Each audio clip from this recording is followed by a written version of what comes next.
धन्य है आपके माता पिता जिनसे जन्म हुआ, आपको ऐसे समय में मनुष्य जीवन प्राप्त हुआ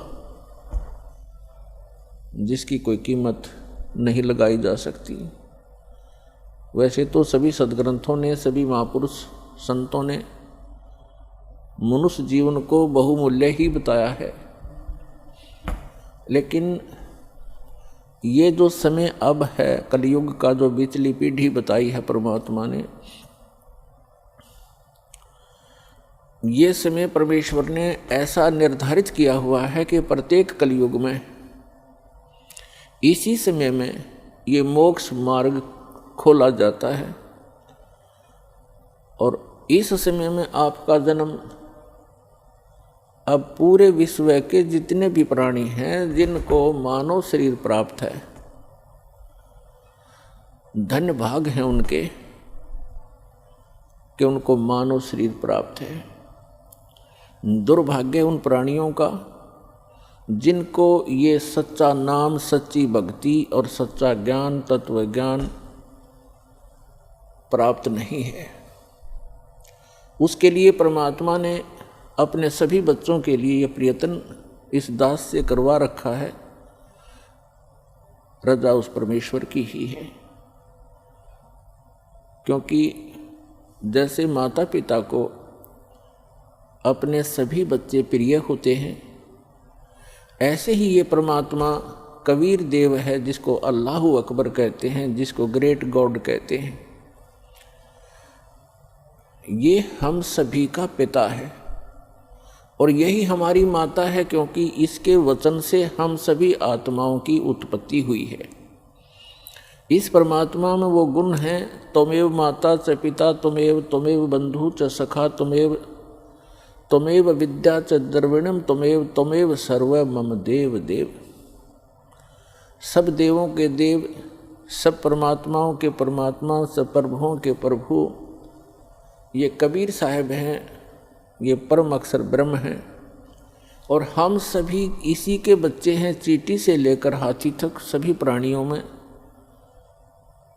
और रंग से लेकर धनी तक, पर्दा से लेकर राजा तक उस एक परम पिता के सभी बच्चे हैं। तो उस परमात्मा ने, उस माता ने, उस पिता ने हम सभी बच्चे एक जैसे ही प्रिय हैं।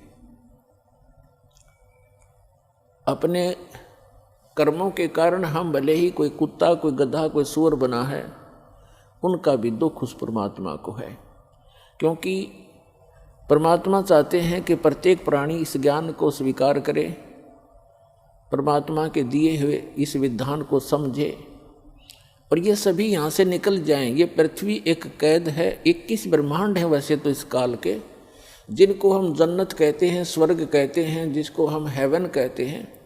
इस काल के 21 ब्रह्मांड का जो हेवन है, जन्नत है, स्वर्ग है, ये भी एक जेल है। 3 लोक और भवन चतुर्दश सब ही जम की जेल रे, इस काल की जेल में है।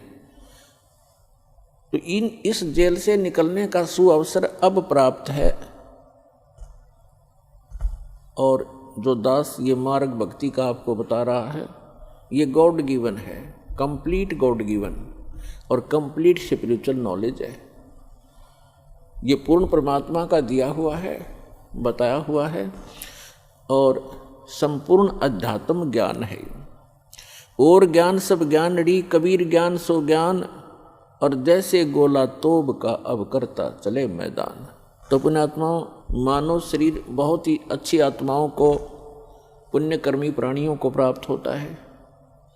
हम अध्यात्म ज्ञान के अभाव से इस अनमोल मनुष्य जीवन को पशु पक्षियों जैसी क्रिया करके ही समाप्त कर जाते थे। और जो पुण्यात्माएं साधना करने की चेष्टा भी करते थे पूर्व जन्म की प्रेरणा से, उनको यथार्थ ज्ञान न होने से उन्होंने हजारों वर्षों तक साधनाएं की, तप किए, जप किए। उन्होंने वो साधनाएं शास्त्र विधि त्याग कर किसी लोक वेद के आधार से की, किसी की सुनी सुनाई की। जो श्रीमद् भगवद गीता अध्याय नंबर 16 के श्लोक 23 और 24 के विपरीत हैं, जिसमें कहा है कि शास्त्र विधि को त्याग कर जो मनमाना आचरण करते हैं उनको न तो कोई सुख होता है और न ही उनकी गति होती है और न ही उनको कोई सिद्धि प्राप्त होती है, अर्थात व्यर्थ, यूजलेस। तो अभी तक हम यूजलेस साधना करते रहे, अब यूजफुल साधना हमारी अब प्रारंभ हो रही है। धन्य हो आप पूरे विश्व के प्राणी जो मानव शरीर प्राप्त हैं, और उनसे भी धन्य है जिनको ये मार्ग स्वीकार हो गया, ये भक्ति विधि मिल गई। तो उन पुण्यात्माओं से में से आप हैं जिनको इस दास से दीक्षा प्राप्त है। आज विश्व का मानव अन्य प्राणियों से भी दुखी है, पशु पक्षियों से भी दुखी है, क्योंकि हमारे पूर्व जन्म के जो पुण्य थे वो अक्षीण हो चुके हैं, क्योंकि हम चौथे युग में जन्मते जन्मते आ चुके हैं। अपने पुण्यों का अभाव कर लिया, अक्षीण कर लिया पुण्यों को, और हमारे पास अब केवल पाप शेष रह रहे हैं, जिस कारण से जैसे पाप और पुण्य ये दो पहलू हैं, पुण्य से सुख होता है, पाप से दुख होता है। हमने सुख की परिभाषा का पता नहीं, आपको हमको अभी तक पता नहीं था, तो हम इसको सुख मान रहे थे। जिसके पास एक बढ़िया कार हो, अच्छी कोठी हो, कोई फैक्ट्री हो, या कोई अच्छी पोस्ट प्राप्त हो, कोई पद बना हो उसका, डॉक्टर, इंजीनियर, IAS, IPS या जज, या कोई मंत्री, मुख्यमंत्री, प्रधानमंत्री बनकर बड़ी बड़ी गाड़ियों में चलता हो, तो हमने इस सुख की परिभाषा बस इतना ही ज्ञान था। ये सुख नहीं है, ये तो बाह्य दिखावा है। प्रत्येक प्राणी टेंशन लिए फिरता है, प्रत्येक प्राणी 99% व्यक्ति टेंशन से ग्रस्त हैं। तो हम इसको सुख मान रहे थे, सुख नाम की कोई वस्तु नहीं इसी किस ब्रह्मांड में।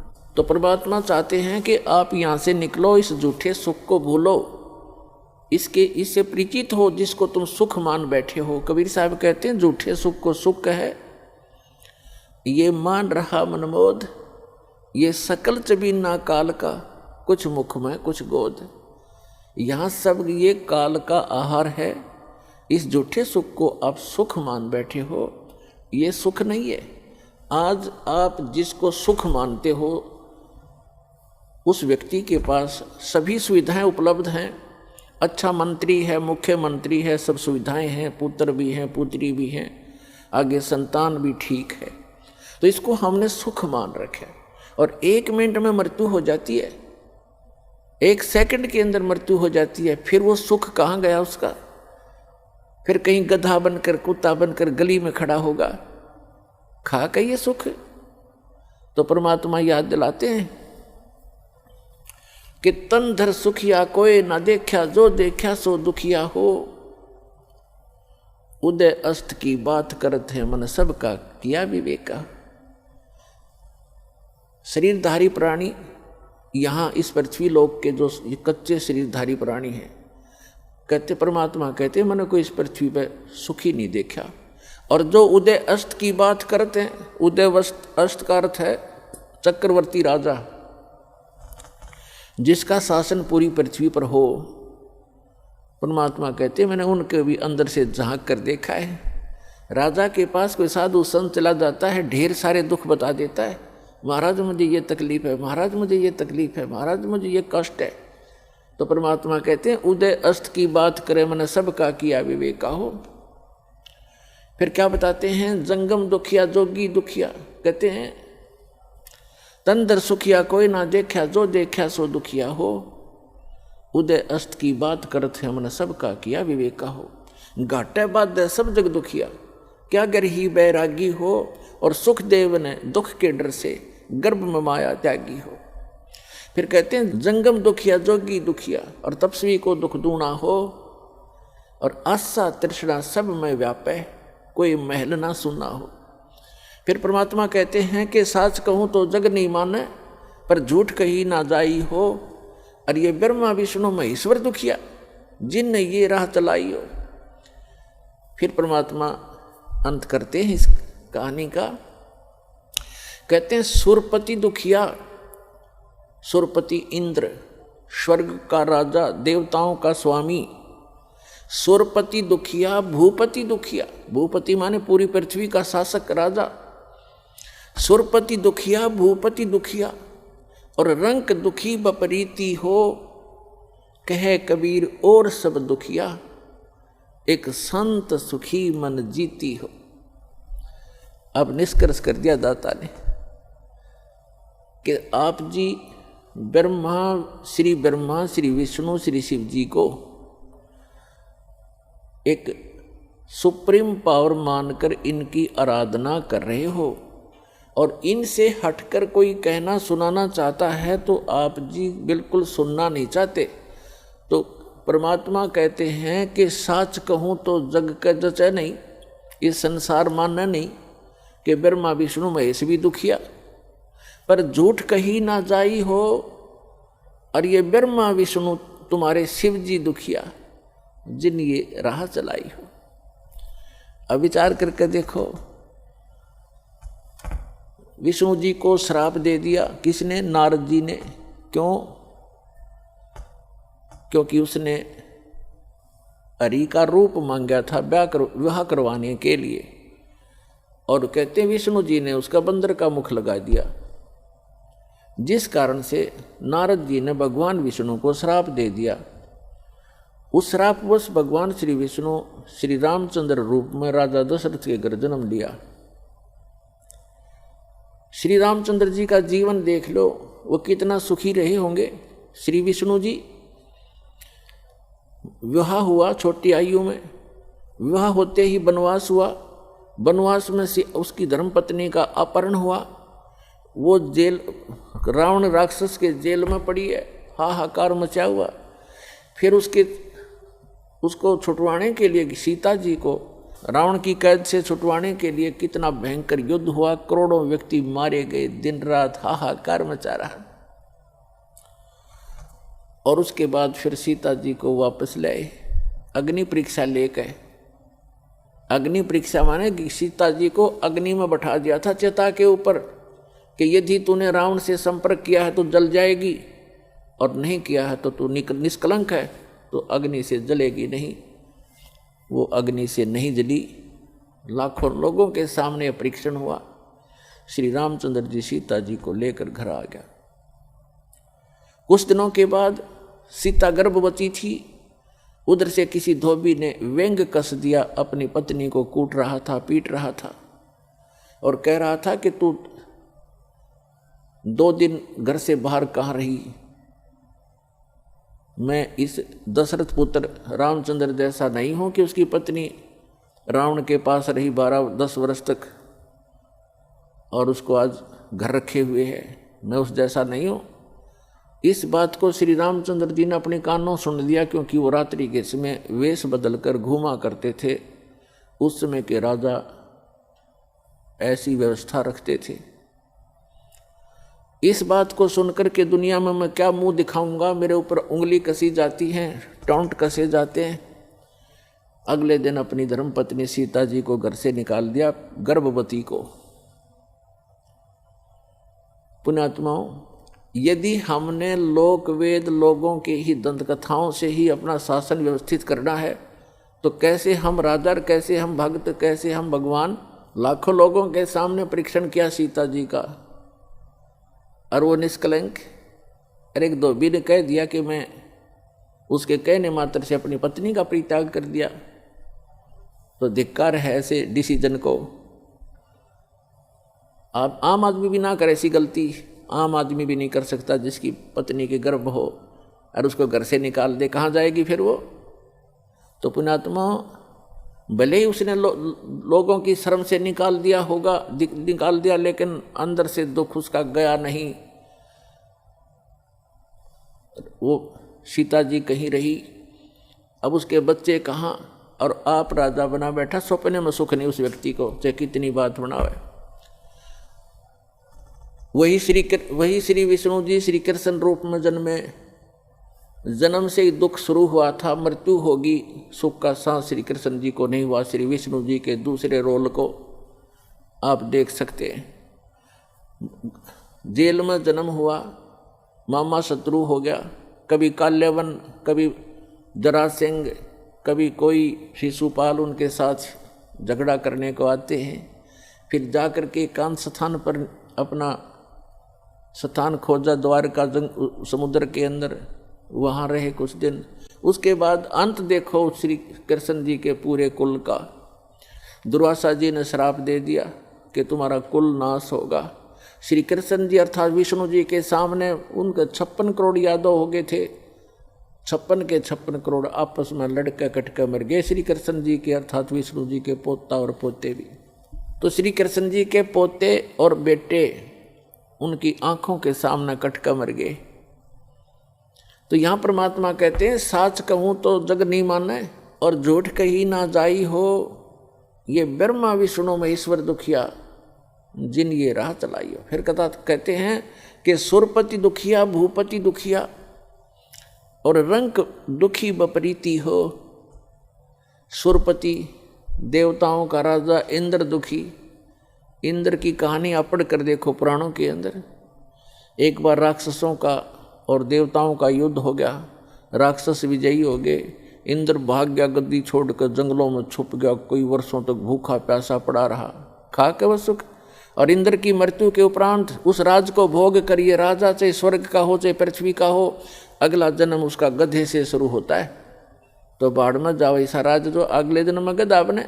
तो हम बिना ज्ञान के इस झूठे सुख को सुख मानकर अपना जीवन नाश कर रहे हैं। अब इसको सफल करो पुण्यात्माओं, हमें विकल्प प्राप्त हुआ, अभी तक इसका विकल्प नहीं था। कोशिश करके भी हम काल के जाल से नहीं निकल पा रहे थे। अब क्या बताते हैं परमात्मा के सुरपति दुखिया भूपति दुखिया रंक दुखी बपरीती हो। कि रंक यानी निर्धन व्यक्ति तो स्वाभाविक दुखी होता है, उस पर तो सभी दुख विद्यमान होते हैं। अब क्या बताते हैं कि कहे कबीर और सब दुखिया, एक संत सुखी मन जीती हो। एक संत सुखी हो सकता है इस पृथ्वी पर जिसने अपने मन को जीत लिया। मन को पुण्यात्मा जीतना कोई हंसी खेल नहीं है। और गीता में लिखा है कि अर्जुन ने पूछा कि हे भगवान, आप कहते हो कि मन और इंद्रियों को रोक के एकांत स्थान पर ध्यान लगावे। तो अर्जुन कहता है भगवान, इस मन को रोकना बड़ा कठिन है। इस बात को गीता ज्ञानदाता भी कहता है कि मन को रोकना तो वायु तूफान को रोकने के तुल्य है। फिर भी कहा है कि कोशिश करे, उसका अभ्यास करने से उसका कुछ राहत मिल सकती है। ये तो है एक वेद ज्ञान जो इनकम्प्लीट है, क्योंकि बहुत से ऐसे ऋषि हैं, जैसे एक श्रृंगी नाम के ऋषि थे। उन्होंने इसी आधार से वन में जाकर घोर तपस्या की, हठ योग किया, इसी मन को रोकने के उद्देश्य से। पुण्यात्मा, तत्व ज्ञान न होने से हम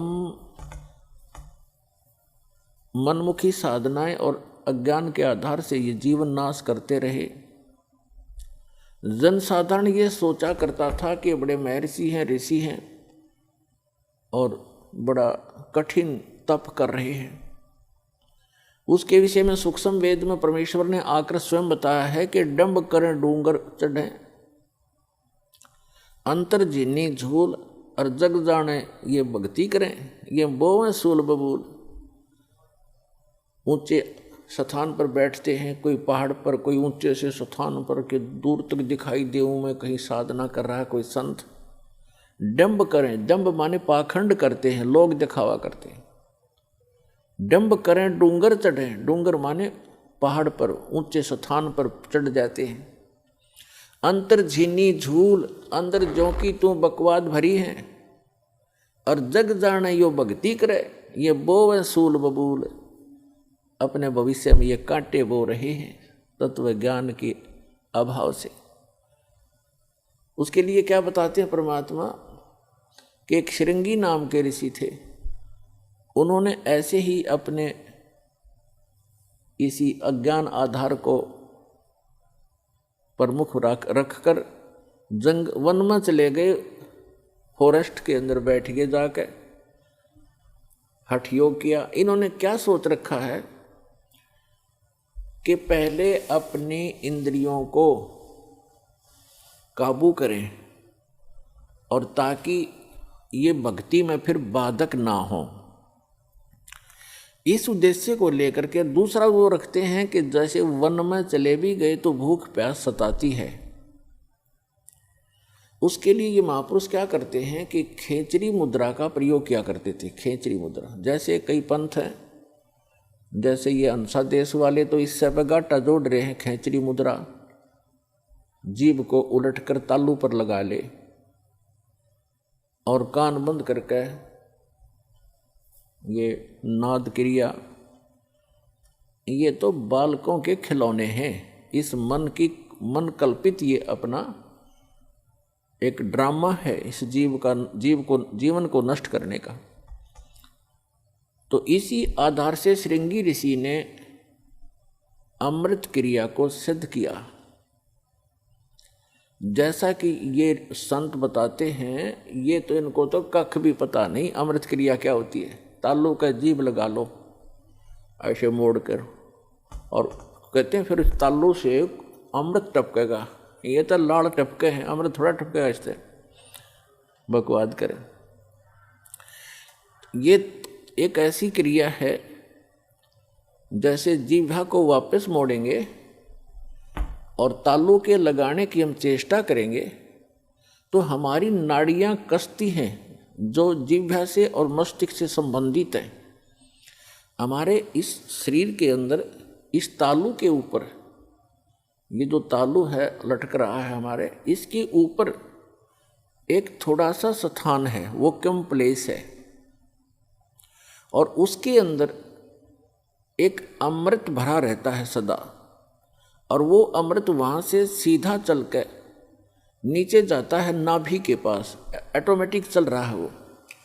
और उसको एक कुंडलनी शक्ति है, कुंडलनी शक्ति बोले, नागिनी कहा संतों ने। उसकी 2 जिह्वा हैं सर्प जैसी, और वो उस अमृत को वो पीती रहती है, शरीर में नहीं जा पाता, वो उसको वो चूस करके नष्ट कर देती है। उसके अंदर एक ऐसी क्रिया है। तो फिर क्या होता है, जब हम श्वास क्रिया को अभ्यास करते हैं श्वास का, और वो श्वास के साथ ऐसे खड़ी है, ऐसे उसका नाभि के जहाँ वो अमृत टपकता है ऊपर से जाकर नाभि के पास, उसका मुंह बिल्कुल उसके ऊपर है ऐसे। और जब हम श्वास क्रिया का अभ्यास करेंगे, उस श्वास क्रिया से उसका मुंह ऐसे नीचे को हो जाएगा, और फिर वो अमृत जो है पूरे शरीर में जाना शुरू हो जाएगा। श्वास क्रिया से तो उसका मुंह टेढ़ा होगा, ऐसे नहीं रहेगा ऊपर को, वो ऐसे मुड़ जाएगा नीचे को। जो ऐसे टपक रहा था अमृत, उसको वो खा रही थी, फिर वो ऐसे हो जाएगी, उस पे उसके मुंह पे नहीं जाएगा।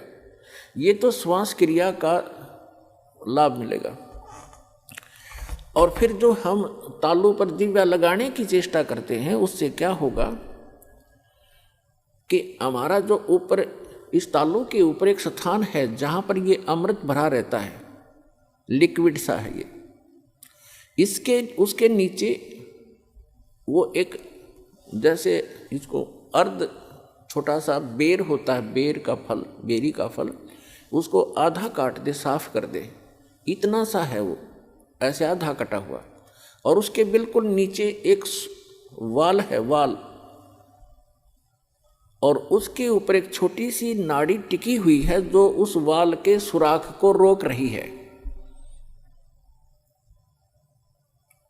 तो उस अभ्यास करने से एक तो उसकी वो नीचे को हो जाएगी,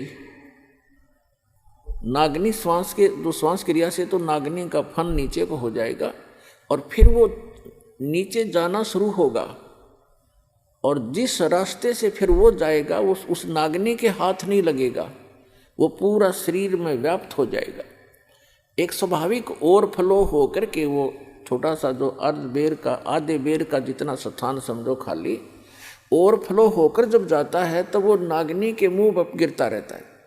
तो अब वो चाहे उस सुराख से जाएगा और चाहे वैसे ऊपर के ओवरफ्लो होकर जाएगा तो उस कुंडलनी जो नागनी है उसके नाभि के चारों तरफ, नाभि के पास हमारी सभी पूरे शरीर की नाड़ियां इकट्ठी हो जाती हैं।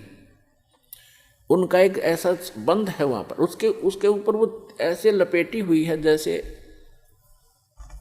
आपने देखा हो वृक्ष के ऊपर बेल होती है पीली सी, तो ऐसे वो लपेटा लगाए रहती है, उसको नाड़ियों में नहीं जाने देती और ऊपर से जो आता उसको स्वयं चूस लेती है। तो फिर वो नाड़ियों की जकड़ ढीली कर देती है, वो अपने आप मुरझा जाती है क्योंकि उसको श्वास की क्रिया से वो बंद हो जाती है। और फिर उससे जो हम जीवा का अभ्यास करते हैं तो जो तालु है ऊपर जहाँ सरोवर है जिसको मान सरोवर कहते हैं शरीर में, जहाँ पर यह अमृत भरा हुआ है उसका नीचे का सुराख थोड़ा सा खुल जाता है, उससे फिर अमृत टपकना प्रारंभ करता है। अब कहने का भाव ये है कि ये सारा कुछ भी हो गया, आपकी कुंडलनी शक्ति भी जागृत होगी और वो नागिनी भी दबगी नीचे को होगी और उधर से आपकी अमृत क्रिया भी सिद्ध होगी। फिर अब क्या होगा, उससे क्या होता है कि शरीर के अंदर ज्यादा भोजन आहार की आवश्यकता नहीं रहती। शरीर बगैर खाए भी वर्षों तक रह सकता है और भक्ति से ही मिली नहीं तो 1-1 लाख वर्ष तक बैठ कर चले गए, फिर गधे की योनि पाई। इन क्रियाओं से क्या लाभ हुआ?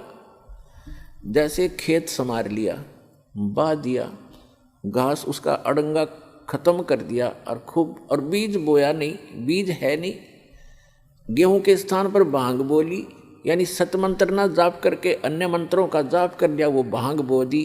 तो भांग जीवन रक्षक नहीं है, जीवन नाशक है। तो अन्य मंत्रों से सिद्धियां आ गई इन ऋषि महर्षियों के पास जो इनके जीवन की नाशक बन गई। आम जनता में तो ये ऐसे हो गए जैसे प्रभु पाक गए, आम जैसे जनसाधारण के लिए तो ये बहुत बड़ी बात होगी। जैसे अगस्त ऋषि जी ने सारे जीवन में डले डोक है एक सिद्धि प्राप्त की, 7 समुद्रों को एक ही घूंट में पी लिया और फिर प्रार्थना करने पर इनको वापस छोड़ दिया। तो फिर क्या अमर हो गया? आम आदमी के लिए तो बहुत बड़ी पहाड़ है, 1 क्विंटल पानी नहीं पी सकता एक आदमी, तो 10 किलो मुश्किल से पिया जा को गढ़ाए अमर पड़ के, और उसने 7 समुद्रों को पी लिया। तो जनसाधारण के लिए तो भगवान सिद्ध हो गया वो, लेकिन कख नहीं था। वेदात्म ज्ञान की तराजू में उसको तोल कर देखेंगे -0 था वो। अब जैसे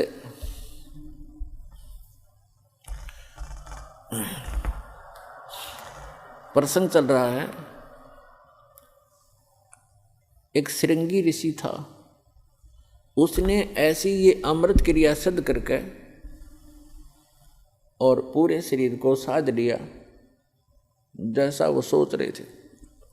और फिर क्या करता था वो, सारे दिन में एक वृक्ष की छाल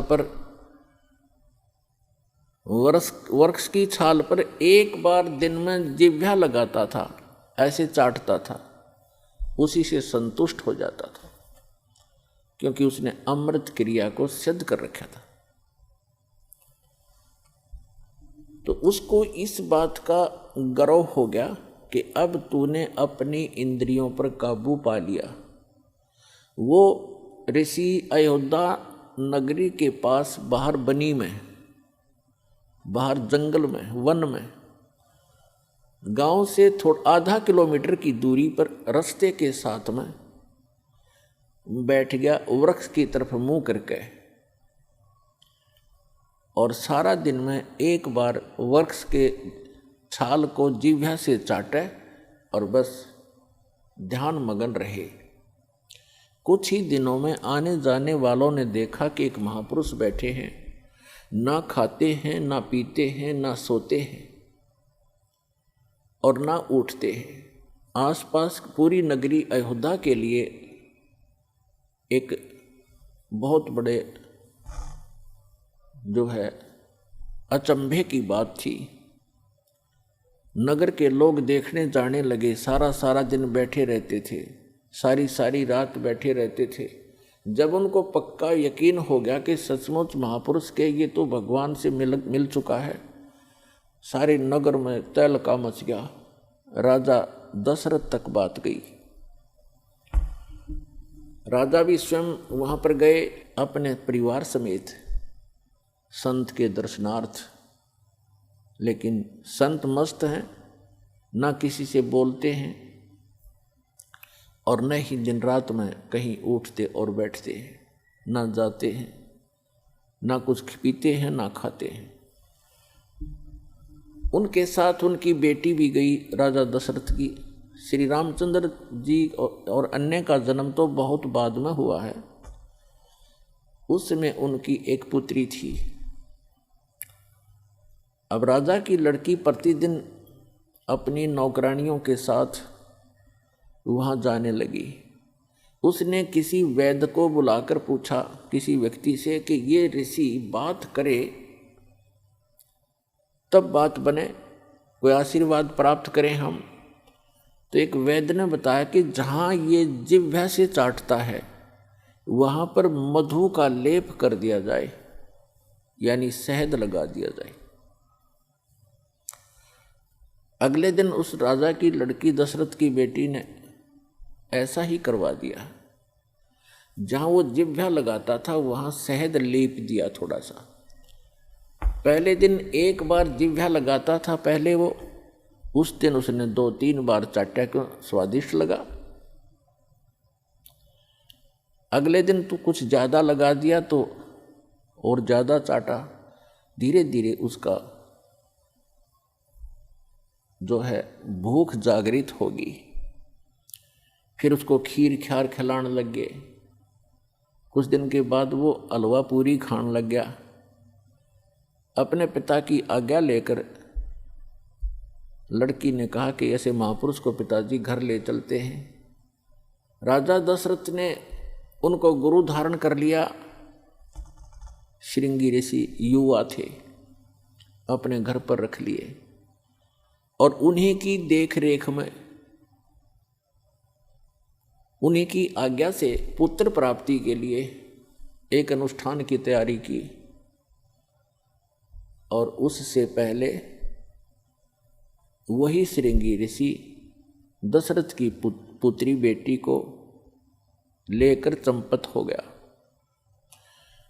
तो पुण्यात्माओं, परमात्मा कहते हैं मन के मते न चालियो, ये मन है पक्का दूत, और ले डोबे दरिया में जा हाथ से छूट। विकार मरे मत जानियो, जो भूबल में आग। जैसे ये साधु संत ऋषि वेदों और गीता के अनुसार साधना करके इनको ये भ्रम हो गया था कि हमने विकारों का नाश कर लिया। तो परमात्मा कहते हैं विकार मरे मत जानियो। जैसे अग्नि का अंगारा राख में दबा रखा हो, ऊपर से राख भी ठंडी हो जाती है, ऐसा लगता है जैसे आग खत्म होगी, लेकिन कहते हैं वो राख हटाओगे ना जब उस अंगारे के ऊपर से, वह पहले से ज़्यादा धधकती दिखाई देगी आपको। तो यहाँ परमात्मा कहते हैं विकार मरे मत जानियो, जो भूबल में आगे। अब ये विकार मरेंगे कैसे?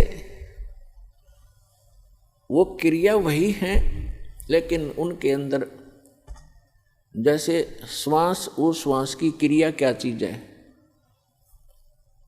ये तो एक समझ लो सिरिंज है, सिरिंज सिरिंज में औषधि कौन सी जानी चाहिए, उस औषधि से रोग नाश होता है। सिरिंज के अंदर अन्य औषधि डालकर वैसी ही क्रिया करने से, इंजेक्शन लगाने से रोग नाश नहीं होगा जब तक उस रोग नाश की सही औषधि प्रयोग नहीं की जाएगी। तो अब इस दास के पास वो औषधि है सतनाम की, श्वास उश्वास के सिमरण है, और ये सिमरण से ही आपका मन भी काबू होगा, आपके विकार भी नाश होंगे। परमात्मा कहते हैं इस शरीर में,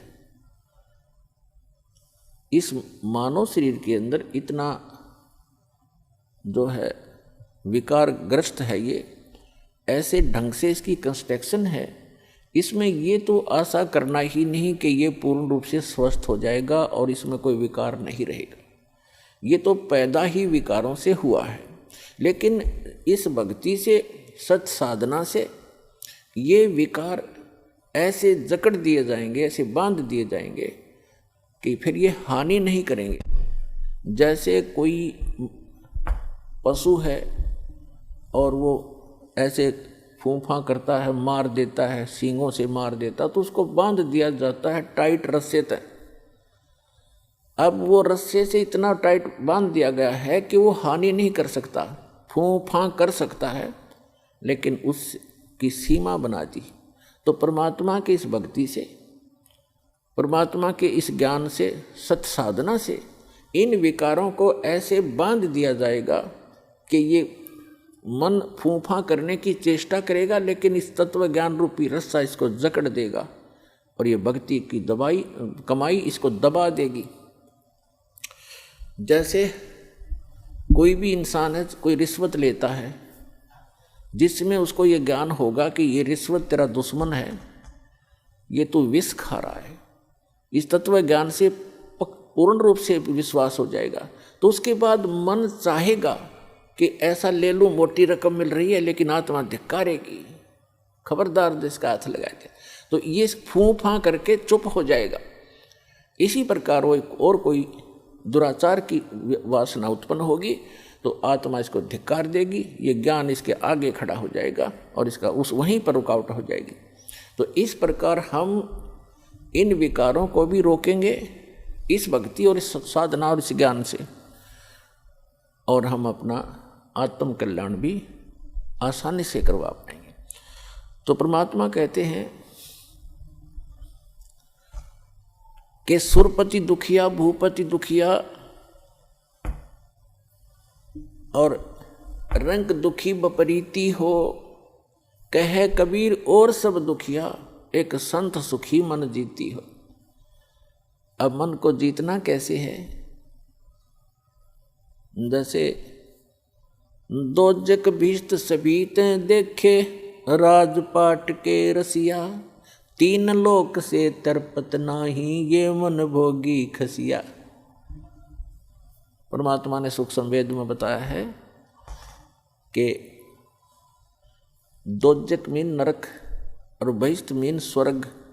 दोजक बहिष्ट सभी ते देखे, राजपाट के रसिया।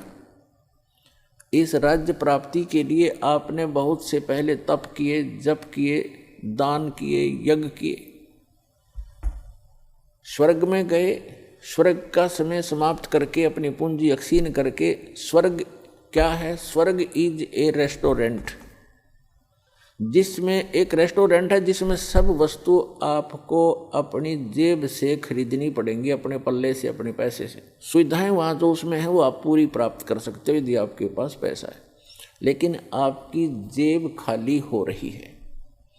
और जिस दिन आपकी जेब हल्की हो जाएगी, अपने आप वहाँ से चल पड़ोगे या आपको रेस्टोरेंट से निकाल दिया जाएगा। तो इसी प्रकार स्वर्ग एक रेस्टोरेंट है जहाँ आप अपने पुण्यों का नाश करने के लिए जाते हो, कुछ दिनों की बकवाद वहाँ कराते हो, फिर नरक में भी जाते हो अपने किए हुए पाप कर्मों के आधार से। जब तक हमें ये सत साधना प्राप्त नहीं होती, सच्चे इस कबीर भगवान की और ये सतनाम की और सार नाम की, जब तक पूर्ण परमात्मा कबीर जी की सत साधना हमें नहीं मिलती, तब तक हम अपने दोनों कर्म भोगने पड़ते हैं, पुण्य भी और पाप भी। अभी तक आपने विधान सुना होगा कि जैसे कर्म करेगा वैसे फल देगा भगवान। बिल्कुल सही है।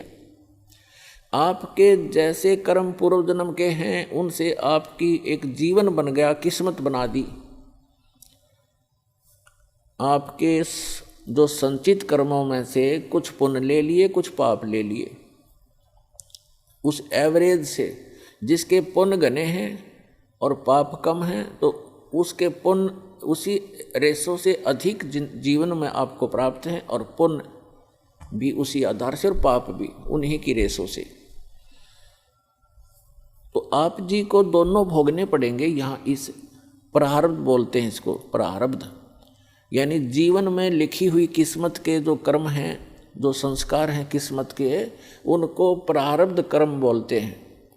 और प्रारब्ध कर्म को कोई नहीं चेंज कर सकता, ना विष्णु जी कर सकते, ना ब्रह्मा जी कर सकते, ना शिव जी कर सकते, ना ब्रह्म कर सकता, ना परब्रह्म कर सकता। परम अक्षर ब्रह्म कर सकता है। मासा घटे न तिल बधे, विधना लिखे जो लेख, और सच्चा सतगुरु मिटाकर ऊपर मार दे मेघ, यानी फॉरएवर खत्म कर देता है। मासा घटे न तिल बधे, यानी 1 ग्राम भी आपके संस्कार इधर उधर नहीं हो सकते, और ना बढ़ सकते ना कम हो सकते। जो विधाता ने आपके भाग्य में, प्रारब्ध में, किस्मत में लिख दिए, प्रारब्ध माने किस्मत, आपकी किस्मत में जो लिखा हुआ है उसमें से ना मासा घट सकता है और ना ही तिल के समान बढ़ सकता है। आपको दोनों भोगने पड़ेंगे जब तक आप परम अक्षर ब्रह्म, उस सत्य पुरुष अल्लाहु अकबर, उस कबीर भगवान की भक्ति नहीं करोगे। उसकी भक्ति कौन सी है? जैसे वैसे तो आप देखते हो कबीर पंथ बहुत चले हुए हैं। कबीर पंथियों की यदि आप कैलकुलेशन करो, टोटल करोगे तो लगभग 20 करोड़ के आसपास कबीर पंथी मिलेंगे आपको। लेकिन वो कबीर पंथी नहीं है, उनके पास यथार्थ भक्ति नहीं है। तो सत्य साधना उस कबीर परमेश्वर की इस दास के अतिरिक्त विश्व में किसी के पास नहीं है, पूर्ण परमात्मा की।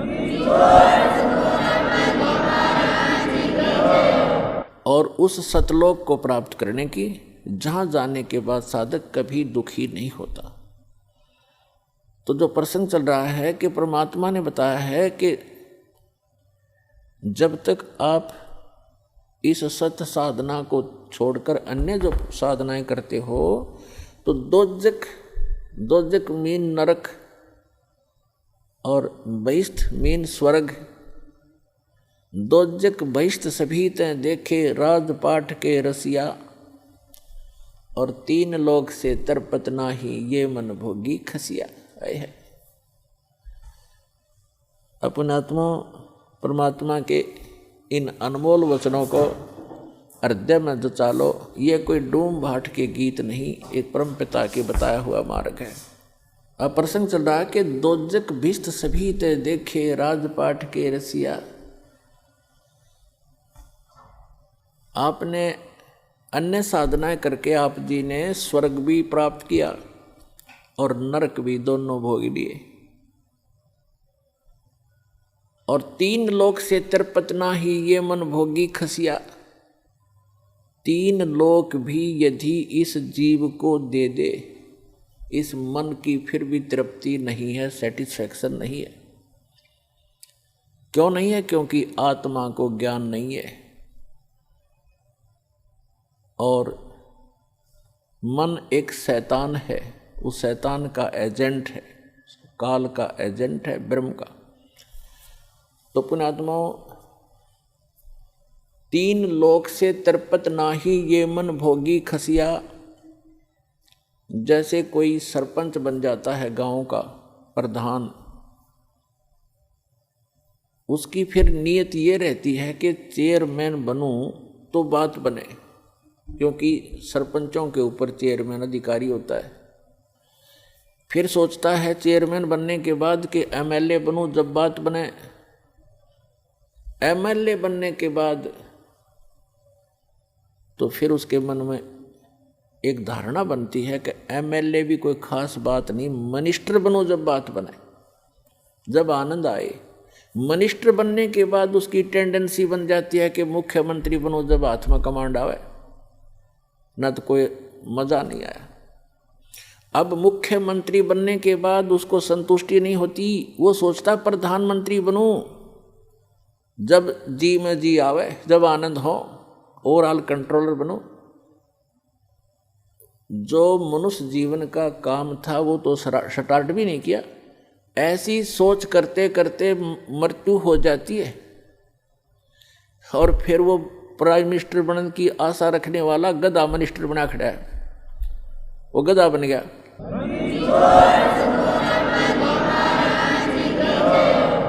तो पुण्यात्माओं, सौभाग्य आपका, आप जी को ये वचन सुनने को मिल रहे हैं, क्योंकि ये वचन परमात्मा के बताए हुए हैं कि कबीर हरि के नाम बिना राजा रसब हो और माटी लदे कुम्हार के घास न डाले कोई। स्वर्ग का राजा इंद्र या पृथ्वी का राजा भी क्यों ना हो, यदि भक्ति नहीं करता भगवान की, उस पूर्ण परमात्मा की, वो रसब गधे की खच्चर बनेगा, खच्चर। तो पुण्यात्मा, तो ये ज्ञान परमात्मा ने आके दिया है, इस पर आपने जोर देना पड़ेगा, यह सत्य है। और अन्य साधनाएं जैसे दास बहुत बार बताता है कि जो पूर्व जन्म के प्रारब्ध में, यानी पूर्व जन्म की किस संस्कारों से बनी किस्मत, उसको प्रारब्ध कहते हैं। आपकी किस्मत में आपके पुण्य अधिक हैं तो आपको पुण्यों के आधार से परमात्मा सभी सुख सुविधाएं देता ही रहेगा। आप चाहे भक्ति करो या ना करो, आप चाहे डाके डालो, चोरी करो, झूठ बोलो सारा जीवन, यदि आपके पुण्य घने हैं, पूर्व जन्म की आपकी बैटरी चार्ज है, तो तब तक आपको कोई प्रॉब्लम नहीं आएगी। और जो पुण्यात्माएं होती हैं जिनको सर्व सुख हैं, वो फिर भी कुछ ना कुछ भक्ति अवश्य करते हैं, वो रह ही नहीं सकते भक्ति किए बिना। तो वो जैसी भी साधनाएं परंपरागत प्राप्त होती हैं या किसी से सुनने से या कोई गुरु मार्गदर्शक से प्राप्त करके वो करते हैं, और उनको सुख तो मिल रहा होता है उनके प्रारब्ध से, यानी पूर्व जन्म के संस्कार से बनी किस्मत से। और वो ये सोच रहे होते हैं कि जो गुरु जी ने ये क्रियाएं मुझे बता रखी हैं, मुझे इनसे लाभ हो रहा है। तो ये उसकी भूल होती है। एक जीवित उदाहरण बताते हैं एक आपको कि एक रोहतक शहर के अंदर एक फाइनेंसर था, फाइनेंसर जो ब्याज पे पैसे देता है। तो इस दास ने प्रारंभ में जब ये शुरू किया, सरकारी नौकरी को त्याग दिया, तो भक्तों ने सोचा कि ज़्यादा दुखी हो जाते हैं गुरुजी, गांव-गांव में जाते हैं, बसों में जाते हैं, तो तंग हो जाते हैं। एक जीप की व्यवस्था की, उसके लिए फाइनेंस करवाया उस फाइनेंसर से। वहाँ आने जाने लगे, बैठने लगे, स्वभाव ठीक था। हमारे भक्तों ने उनको समझाने की चेष्टा की, उसके पिताजी को भी कहा, वो भी वहीं बैठता था उसी ऑफिस में। तो उसके पिताजी से कहा कि आप ये ज्ञान समझो, हमारे गुरु जी ऐसे भक्ति बताते हैं, आप ये भक्ति करो। तो वो उनके पिताजी कहने लगे कि भाई आज मेरे घर में जो सुख है शायद किसी को होगा, और मैंने गुरु भी बना रखा है, और हम श्री राम, श्री कृष्ण और श्री शंकर भगवान, श्री विष्णु भगवान और दुर्गा माता आदि की पूजा करते हैं। अरे इन्होंने हमारे सारे ठाठ कर रखे हैं। एक लड़के का तो ये व्यवसाय, वो प्रॉपर्टी डीलर का काम भी करता था, फाइनेंसर का भी काम करता था, खूब बढ़िया काम चल रहा था, अच्छी कोठी बना रखी थी। उसी का एक भाई जज लगा हुआ था, जज, और उसकी पत्नी भी जज लगी हुई थी। तो वो बुजुर्ग कहता है, उनका पिताजी कह रहे हैं कि आज मेरे घर में जो सुख है किसी शायद किसी को होगा, सारी बताई कि एक बेटा तो ये बहुत पैसे कमाता है, हम इसी ने सुख मान रहे हैं। एक बेटा जज लग गया है और बेटे की पत्नी भी जज। तो ठीक है, हमारे भक्त के बोले, इस ताक वो सुनने को तैयार भी नहीं, तो चुप करके आ गए। उसने 2-3 महीने के बाद क्या किया कि अपने धर्म गुरु से धार्मिक अनुष्ठान घर पर करवाया। उस समय सभी बच्चे छुट्टी लेकर आ गए थे, वो जज भी आ गया था, फाइनेंसर वहीं था। तो जो उनके गुरुजी ने जो क्रिया करी थी, उसके बचे हुए फूल, जो फूल फाल चढ़ाते हैं, माला डालते हैं, कुछ हवन किया होगा, उसकी राख बच गई थी, उसको जल प्रवाहित करने की आज्ञा दी उसके गुरुजी ने। वो दोनों बेटे, एक जज और एक वो फाइनेंसर, उस राख को लेकर गए। उनका ड्राइवर साथ था गाड़ी में। रोहतक से दिल्ली रोड के ऊपर एक JLN बोलना उसको, जवाहरलाल नेहरू कैनाल, बहुत भारा, बड़ी गहरी वहाँ से चलती है, बह रही थी। उस पे जाके उन दोनों ने पटड़ी पर गाड़ी चढ़ाई। ड्राइवर ने गाड़ी रोकी, दोनों उतर के उन्होंने वो जो भी थैला सामग्री थी वो ऐसे खाली कर दी जल में। वो जल में नहीं गई, उस कैनाल के उस नहर की पटड़ी ज़्यादा टेढ़ी थी ऐसे, तो वो ऐसे गिर गई ऊपर ने। तो उन्होंने, एक भाई ने हाथ पकड़ लिया